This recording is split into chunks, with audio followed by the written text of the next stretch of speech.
আসসালামু আলাইকুম এভরিওয়ান, আশা করি সবাই ভালো আছেন। এখন আমরা আছি রাজশাহীতে, দেখছেন কত সুন্দর ভিউ, দিকে লাইট টুইট দেখা যাচ্ছে। এন্ড এখানে আছে রাজশাহীর ফেমাস কন্টেন্ট ক্রিয়েটর। ফেমাস নয়, অবশ্যই ফেমাস, আপনার নাম বলে দেন, আমি নাম বলবো কি আর, আপনারা তো নাম জানেনি সবাই।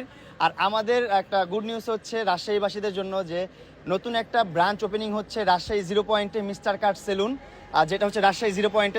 তুমি তো চিনো ভালো হবে, একটু বলে দাও তো কোথায়। হ্যাঁ 0 পয়েন্টে একদম ফোরিং এর পাশের বিল্ডিং এ। সো ওইখানে চলে আসবেন, এই মাসে ওপেনিং করবো, আমরা ডেটটা জানাই দিব পরবর্তী একটা ভিডিওতে। আরেকটা গুড নিউজ হচ্ছে মানিকগঞ্জবাসীদের জন্য, মানিকগঞ্জে প্রিন্স কাট সেলুন ওপেনিং হতে যাচ্ছে এই মাসেই। সো এটারও ডেট জানিয়ে দিব আমরা। সো আপনারা আমাদের জন্য বেশি বেশি দোয়া রাখবেন, আমরা যেন অনেক দূর এগিয়ে যেতে পারি আর আপনাদেরকে এরকম অনেক বেশি এক্সাইটেড, বিশেষ করে রাজশাহীবাসী, হ্যাঁ, কারণ রাজশাহীতে সেলুনটা হবে, কবে আমরা সেলুনে যাব, মানে খুব এক্সাইটেড ইনশাল্লাহ। রাত ভাই অলওয়েজ আমার মিস্টার কাট সেলুনে এসে সার্ভিস নেবেন, আমি আশাবাদী। আর রাজশাহী সবাই আমাদের মিস্টার কাট সেলুন থেকে সার্ভিস নেবেন, কারণ রাজশাহীর one of the best salon হবে আমাদের মিস্টার কাট সেলুন।